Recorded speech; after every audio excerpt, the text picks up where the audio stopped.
Okay, hello, Tyler Bryden here. Hope everything's going well.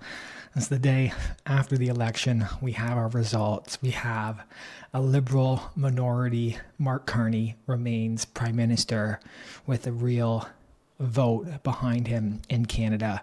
So some great validation for Carney, for Liberals, and a very strategic few last months to make this happen after previously looking like an overwhelming Conservative majority coming to Canada. Now, throughout this campaign this time, I've been a pretty stark supporter of Pierre and the Conservatives. I say that as a multiple-time former Liberal voter and a person who considers himself very progressive. And so for myself, it was a pretty nerve-wracking night with a lot of volatility, especially earlier in the evening. We saw that in the Poilievre market. I'm not exactly sure what was going on, and we'll take a look at that. It was also a bit of a disappointing and sad outcome for what I think is the future and trajectory of Canada. Throughout this period, as I posted some of these videos and shared my perspective, I think there's a lot of divisiveness and anger and pain in Canada right now. And so there was comments about being smug or comments about being unempathetic, when really I think all of us are just taking our life experience and perspective and trying to play out what we think is the best future for Canada, the best future for us, and for many of us, the best future for our children. And so with that in mind, I'm sad, but I congratulate Mark Carney.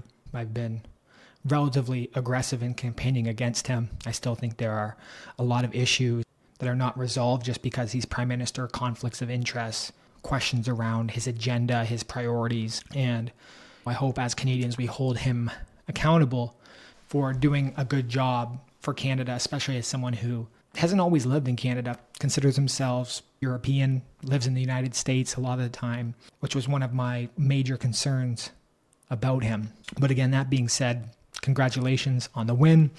Let's take a look at some of this stuff together, a little post-analysis, a little debrief on the election. Very happy to have this done. I think this ate up so much mental space in my mind, I'm sure many Canadians' mind. And in a time where there's a lot of uncertainty, volatility, chaos even, it's nice to at least have some certainty. We know the election was done. We know it's a Liberal minority. And we can now operate with that in mind versus this big lead up to this day where we didn't really know what the outcome was going to be. So what do we have? We have our next Prime Minister, Mark Carney. Again, congratulations. He come as a relative outsider to politics, an outsider to Canada, and has made his mark in Canadian history as Prime Minister. And I wish him the best as he serves Canada and hope he does a great job in these things that people talk about, the intelligence, his understanding of the economy, his relationships across the world all really do pay off to help put Canada back on a better trajectory. And of course, I have some skepticism, but I'm going to do my best to withhold that. And one of the things that I had talked about in a previous video was this relationship with Stripe. He was on the board of Stripe, and the Collison brothers, who I have a lot of respect for, I believe it was Patrick Collison, said Mark Carney was great. And so that little thread, those are the things that I'm holding on to as opportunities that maybe he can do a good job and is a good pick for Prime Minister. The other side, of course, I have my concerns, questions about his agenda around immigration, around energy, around social views, but we can now see those play out and judge those accordingly. Pierre did not have a bad night. It's one of the best election results for Conservatives, and of course the NDP was absolutely evaporated in this evening with Jagmeet resigning himself after the night, and we'll take a look at that. We had crazy volatility up and down on Poilievre market. At one point met at 50% during the evening with the Atlantic ridings coming in and showing some better performance for Conservatives than expected. But that quickly turned and got back to now the 99%, the 100% certainty that it is. And on the popular vote, very close overall, a slim number separating Carney and Pierre in terms of popularity across the country. And I think for Conservatives, that was one of the good takeaways from the night. And as we'll talk about, there was really several almost black swan events that led to this Liberal government coming into power. We have the final results: Liberal 168, Conservative 144, the Bloc with 23, NDP with 7, Green Party with 1. So really a huge loss for the NDP, and a very interesting relationship between the Conservatives and the Bloc, although the Bloc has also shared their interest in working with the Liberals. Since 2021, Liberals up 10.9%, Conservatives up 7.6%, and then we see a huge drop for the NDP. Really a terrible night for the NDP, and the end of a very strong run as a central party in Canada. Pierre lost his seat, and Carleton, a very interesting moment and skepticism around this, and apparently 90 candidates on there. But a fascinating outcome that has some consequences moving forward. And you can see the national vote and the share of seats in the House of Commons. Liberal 43.5, Conservative 41.4, seat share for the Liberals 49%, Conservative 42. Again, with the Bloc having some impact here and having some voice in the system. And we'll talk about it as well, but as always, the divisiveness between the West and the East, with a lot of blue in Alberta, Saskatchewan, and Manitoba, and Ontario, Quebec, and then out east, a lot of red. And there were some interesting moments where on both sides, flip to blue, flip to red, the NDP either being replaced by one of those, but in the end, not enough for Conservatives to form the next government. Interestingly, the Conservatives did make grounds in Toronto and GTA. However, it wasn't enough for the victory. And there were interesting questions around the turnout at this election. 67% of registered voters voted. So better than 2021, but not better than 2015. To summarize from a more conservative view, a small victory. The Liberals failed to win a majority. Conservatives won key battlegrounds. The NDP collapsed, and they can't prop up the Liberals anymore like Jagmeet had done previously with Trudeau. The Bloc holds the balance of power. And the prediction here is that we're going to be back at the polls within a year. So here we've got Mark Carney after the election, looking happy, cheering Liberals, excited, probably very relieved to see this come through, even if just a minority government. And you have Carney here speaking from the Liberal headquarters after his party has won the Canadian election. America wants our land, our resources, our water, our country. Now, these are not idle threats. President Trump is trying to break us so that America can own us. That will never, ever happen. But we also must recognize the reality that our world has fundamentally changed. And so this is the existential crisis, the message that really drove Carney into power here, and he's continuing with that message and talking about this fundamental shift across the globe, with U.S. becoming an isolationist country and our need to orient ourselves with other countries. And of course, Carney's picks are Europe, which is suffering under blackouts right now. And so we'll see this play out over the upcoming months and years as we move, I believe, towards a more European socialist country, which some people might be happy about and others I don't think are. We have Carney dancing with his wife after the election. There we go. We can see the elbows up. Messaging obviously worked in some cases across Canada, with the Liberals showing support. Other people looking at this a little bit exhausted, feeling like Jonah Hill watching this. And you can see the comments are not that complimentary. And here's another shot. Carney getting down with Webster. I haven't heard that name for a while. Rocking out after the victory. These guys must be exhausted. I will give them that. What an exhausting time this must be. And then you got a camera pointed on them after all of this. I think he has a pretty good interest in music. And did a Nardwuar interview. So that part, I guess I'll show some respect there. And then some comments from his acceptance speech. The relationship with the U.S. and Canada in the way that it was is over. It's our new reality. We're over the shock of the betrayal. Two sovereign nations, and really a lot of commentary specifically on Trump and the relationship there, which was a top issue for older Canadians and Liberals who voted for Carney compared to young people, who was affordability and buying a house and crime, and tried to end on some good notes. When we are kind, kindness grows. When we seek unity, unity grows. When we are Canadian, Canada grows. Now, Pierre, on the other side, obviously a difficult night for him. A lot of people, I think, angry at Pierre for blowing this enormous lead that was predicted just months ago.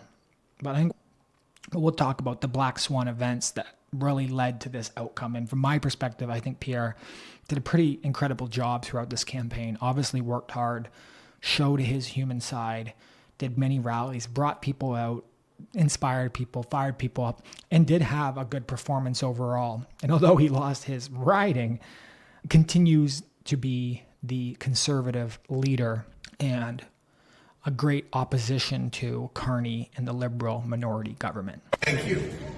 It's with profound gratitude that I stand before you today at the moment of this historic election. Because only in Canada could the story that Anna and I bring to the stage be possible.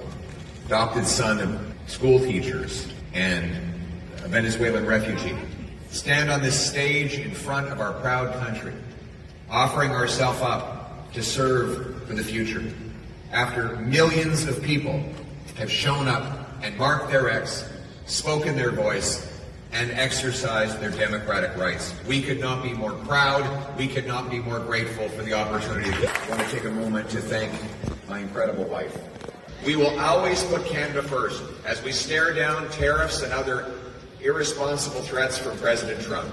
Conservatives will work with the Prime Minister and all parties with the common goal of defending Canada's interests and getting a new trade deal that puts these tariffs behind us while protecting our sovereignty and the Canadian people. So I think good to see Pierre come out smiling, kind words, thanking his wife, shows the human that he is. And of course, no questions around fake elections or the outcome was false. And I think shows that difference between him and Trump, and that fear that people had might not have been grounded in reality. Truthfully, throughout this campaign, I had seen that video previously, him eating the apple with that aggressive, blunt attitude, and I rejected that personality. But as he came through this election, did the conversations, did the rallies, I saw the more human side of him, his family, and I hope that more and more Canadians get to see that side of him. So thank you, Pierre, for an incredible run, for exposing more diverse crowd to the Conservative movement, for making progress on carbon tax, on immigration, on crime, on common sense policies and thought around where we should take Canada. I think those things will not be forgotten, and I think you did an excellent job during this campaign. And I'm not the only one saying that. They obviously worked hard, 3 rallies a day, across the country, on buses, on planes. And of course, people are going to be upset that he lost, but he encouraged and inspired a lot of people. It made me feel, as a former Liberal voter who didn't like the trajectory we're on, comfortable switching my vote to Conservatives, which is something I never really would have thought would have been possible or feasible growing up. I just aligned so deeply with the Liberals and felt that Conservatives were this dark, traditionalist party, which is no longer how I feel after this election cycle. And we've even got the CBC grateful that Pierre accepted the election result. The first thing I'll note is that there was not a hint that he thinks the election result isn't what it is. And I think it matters these days that the person who loses says this result is legitimate. Yes, that's important. And the CBC not afraid to show their biases and excitement around the Liberal success last night, but we'll leave that for another day. And of course, there were questions around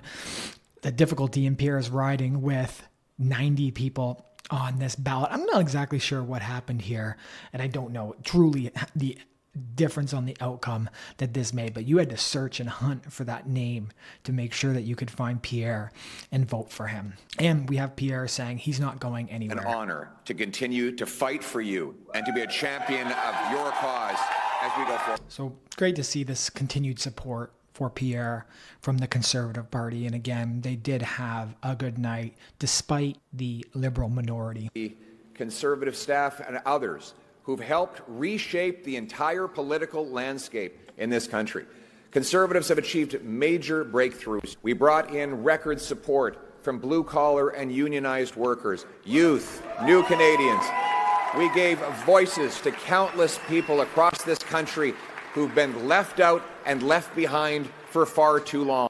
We won the big debates of our time on the carbon tax, on inflation, on housing, on the drug crisis, on crime. Conservatives have been leading the debate, and we will continue to put forward the best arguments to improve the lives of our people right across this country. A beautiful message there. And again, showing that optimism and that not all was lost in this election, that there was a lot of progress made. And one of the messages coming out is that change can take time. And Pierre has increased the Conservative vote to its highest share since 1988, higher than Harper, and believe that Pierre may still be Prime Minister. Now, not all Canadians are, of course, happy with this. Many are disappointed that after Liberals being in power for 10 years, brought in this outsider with a plan to increase the deficit, someone who's avoided tax, doesn't believe we pay enough tax, used Trump's manufactured crisis to get back into power, who see Carney's message about stabilizing climate until we get to net zero, a very difficult message to digest, especially with other countries around the world contributing so much to the climate change that Canada's efforts barely make a difference. There is some stress, and it's great that there is that. It's not great that it happens, but it's great that there's that scrutiny and there's that skepticism or healthy skepticism about ESG labels or sustainable labels. And that, again, is one of the reasons we're having this ruthless, relentless focus on net zero, because in the end, look, we can't stabilize the climate unless we get to net zero. And it's as simple, these are hard numbers. Your emissions are either A or B, they're going up or down. And if they're going down, are they going down consistent with the science? We anchor it in the science, the same science the UN and others use for the 1.5 degree objective. And it's interesting is because I'm a big believer in climate change. And so what's happened here, I guess it's the performance of Canada as a country being sacrificed because of that agenda where affordability and all these crises have taken place.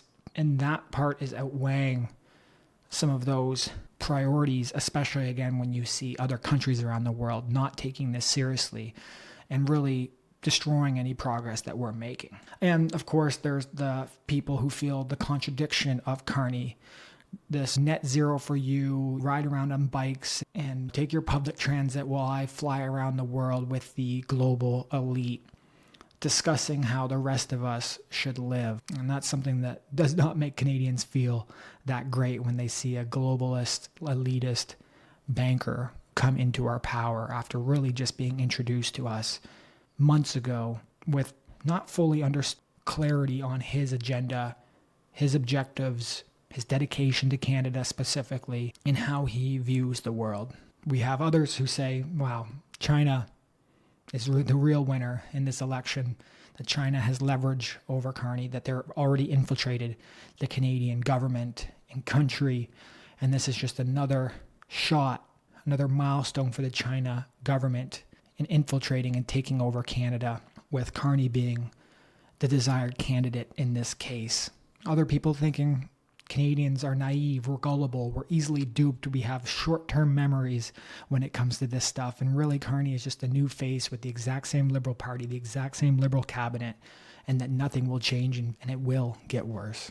We have people, Theo, former NHL player, concerned about how Carney views Western society, his own attachment to the way that Chinese runs their country, the problems of capitalism while he himself benefits from it, and his own conflicts and contradictions based on how he operates in the world and how he wants others to operate. And more anger of seeing Justin sail off into the sunset, Jagmeet, who held Canadians hostage during this period, while us as Canadians choose 4 more years of the same. Now, I really do believe there was this black swan event, which was Trump coming back into power in the US. And that part was maybe more predictable. What wasn't was the attacks on Canada, the tariffs on Canada, and the rhetoric about the 51st state. The media jumped on that. Carney jumped on that. The Liberal Party jumped on that and created this crisis. This crisis is real, but amplified that crisis to become the main topics, especially for boomers and older people, to continue to get them to vote for Liberals even after the last 10 years. They had used COVID previously. This time they used Trump. And so this fear tactics really driving Canadians to make choices that are not always the most ideal for them. We had Pierre saying, Trump, stay out of our election. Only Canadians will choose our future. We're not choosing you as our leader. And we're a sovereign country. We will never be the 51st state. I think there's a lot of anger from conservatives who supported Trump going back into power and saw Kamala as not the best trajectory for the United States, but now seeing Trump's impact on Canada, regret that and are angry at Trump for interfering, creating election interference in Canada's election, leading to this Liberal minority. All Trump had to do was be silent for 3 months. Of course, Trump could not do that. More sarcasm and snarky thank yous to Trump for this outcome. And of course, we had Trump here saying, good luck to the great people of Canada. Elect a man who has the strength and wisdom to cut your taxes in half, increase your military power for free to the highest level in the world, blah, blah, blah, blah, blah. And with all the chaos going on right now, a lot of Canadians don't want this. Now, there are a subsection who do, especially after this election result, and we'll get to that. But Trump's meddling in this election is truly, I think, unforgivable and a huge stain on his reputation, his legacy, especially considering the Canadian perspective and from a lot of people who had supported him, with Trump leading to this Liberal victory. Americans seeing the same thing. Trump torpedoed Pierre's candidacy. He was a shoo-in just months ago, and it looked like it was going to be a conservative majority. Many people in America thinking this would be the best outcome for Canadians, and are now waking up disappointed to see that Canadians have re-elected Liberals, elected Carney, and set themselves on a path more towards socialist European nations versus the West, the United States, and a democratic capitalism that has driven innovation and growth for many decades. And really, again, between the tariffs, the 51st state rhetoric, Carney was able to present himself as this person who could handle Trump, even though he misrepresented conversations with Trump, so that he was the one to best deal with this. Now it's Carney's time to deliver on that promise. Trump, disappointing behavior from him, not to be that unexpected, but even that message on the day of the election, just a brutal, terrible thing to do. Another actor that has anger directed at them is Doug Ford. And we had this clip that went viral, I haven't watched this yet, of Jamil Giovanni crashing out on Doug Ford. So let's take a look. I see Doug Ford as a problem for Ontario and for Canada. I think he's not doing a great job in running this province, and now he's trying to exercise his influence over other levels of government. And it's not like this guy's doing anything particularly well. You did used to work for him. I did. I'm speaking from experience. I tried to fix problems in this province, and he kept getting in his way and all his ghoulies around him all the time. It wouldn't make anything better. And now we're seeing him because this guy's a political genius, because he beat Bonnie Crombie and Stephen Del Duca. And now we got to sit around getting advice from him. So there is some harsh feelings towards Ford from someone who has that experience. And I think Ford's legacy and reputation has been relatively destroyed as a conservative based on his actions here. CBC saying they're relieved that Liberals won because Carney and Ford can work together. We've got Doug Ford casting his ballot for Liberals, refusing to endorse Pierre throughout this time and throw shots at Pierre, which undoubtedly had some sway, some influence on the way that people voted in this election, and most likely had an impact on Liberals winning this government. We got Doug Ford already congratulating Mark Carney, ready to work with him, for him. Ford's own goals around his ambitions in question, and not a very good response on his side. I think he's going to have to deal with that a long time. And we got the boys there, Carney, Ford, in love. These guys should give each other a kiss here. That's what it would be nice. And really a unexpected divergence from Ford here, and refusing to support conservatives as a conservative himself. Very disappointing. by Doug Ford. And of course, we had Jagmeet Singh, a very difficult night for the NDP party for him.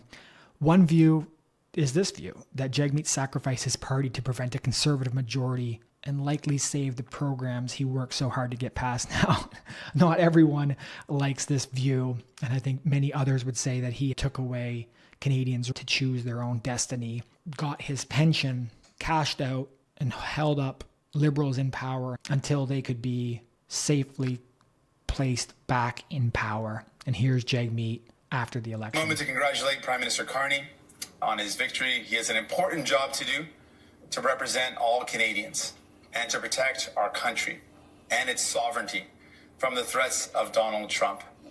Tonight and every night, all of us here, we're on Team Canada. We want Canada to thrive, and we're going to continue to fight for Canada.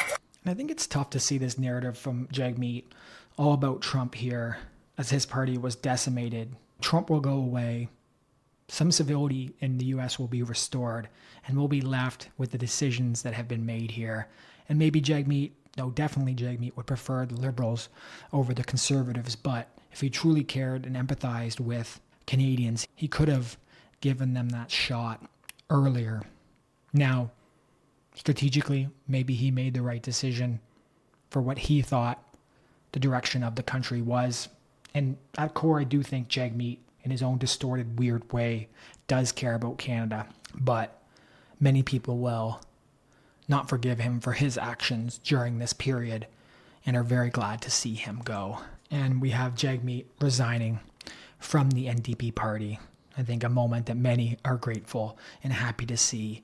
And just going back to Jack Layton and the NDP that used to be, a huge change and shift, both in the impact that they had and the power and influence they had in the country, and also just the respect. So Jagmeet, thank you for your service, and we'll see you on the other side. Now, another result that we talked about before this election, that if the Conservatives didn't win, he calls for secession from especially out west, Alberta specifically, and already that rhetoric has begun with anger towards the East Coast and Toronto and Ontario for continuing to vote Liberal, especially after these 10 years and the lopsided power and influence they have, while Alberta has such a huge impact on the economy of Canada. Albertans say they are serious about separation after a Liberal win, and that hockey nostalgia won't keep us together. And that it's not just Alberta, the province, it's that people who are productive people in Canada who want to be successful, who want to earn more, look at this as an event that is detrimental to their future and their prosperity and are creating exit plans. Now, what percentage execute on that, I'm unsure. And I'm unsure about how truly Alberta and these provinces go about this, if this is truly possible. But more and more rhetoric about separating from Canada. Alberta Premier Smith herself saying in the weeks and months ahead, Albertans will have an opportunity to discuss our province's future, assess various options for strengthening and protecting our province against future hostile acts from Ottawa, and to ultimately choose a path forward. And of course, we've seen the same type of language from Quebec. So going into the election, we knew that this was a risk. The divisiveness in Canada was at an all-time high, and there was a huge rift between the West and the East. That played out. More anger has been created, and time will tell what the true outcomes and consequences of this election are. And this could be a serious issue for Carney as he comes into power. So what does the future hold? Questions around this Liberal term is the one where everything magically fixes itself. I think most of us are skeptical, and a lot of people feel concern for Canada as a country after this, hoping that this was that split test moment where we put ourselves back on an upward trajectory, and now that trajectory called into question with the Liberal government. We know that a bigger deficit is coming. We're not spending more, we're investing more. These are quotation marks. And that many instances of this, the budget has not been balanced and those investments have not panned out. So we know already that these deficits will occur and create pain for us in the future, especially younger people who have to deal with the consequences of these choices right now. We have calls for Pierre to be on the phone with the Bloc leader because there's a chance for them to have some power and influence in this government.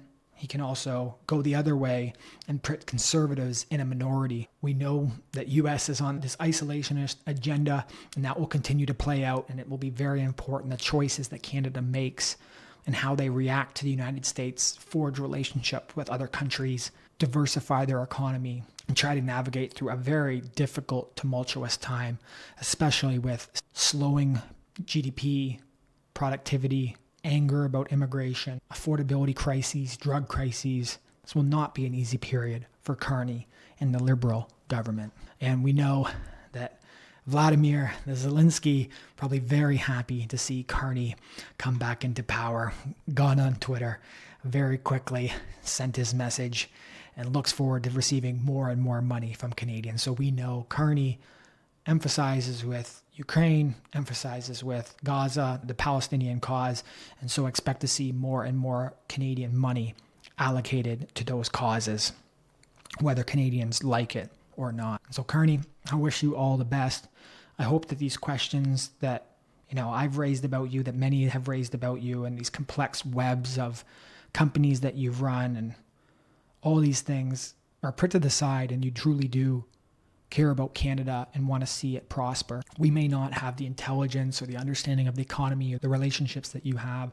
We care about Canada, and we feel the day-to-day changes that your policies will create, that Liberal policies have created over the last 10 years. And as someone who is proud of Canada, who thinks it's a great country, I hope we don't continue to degrade that pride, continue to degrade that quality of life and that view of Canada as such a beautiful, great place to live. I've personally dedicated too much time and energy into politics, into my own life. I'm glad this election is over, and I look forward to my world shrinking a little bit with a baby coming in to my life with my beautiful wife, and focusing on that and what's close to me versus all the noise and everything that's going on out there. It's been a divisive, chaotic time. I'm glad this election is done, that there's some certainty here, and that we can move on with that certainty. That doesn't mean we're going to forget about you. That doesn't mean that we're going to not judge Carney and the Liberal government for their actions.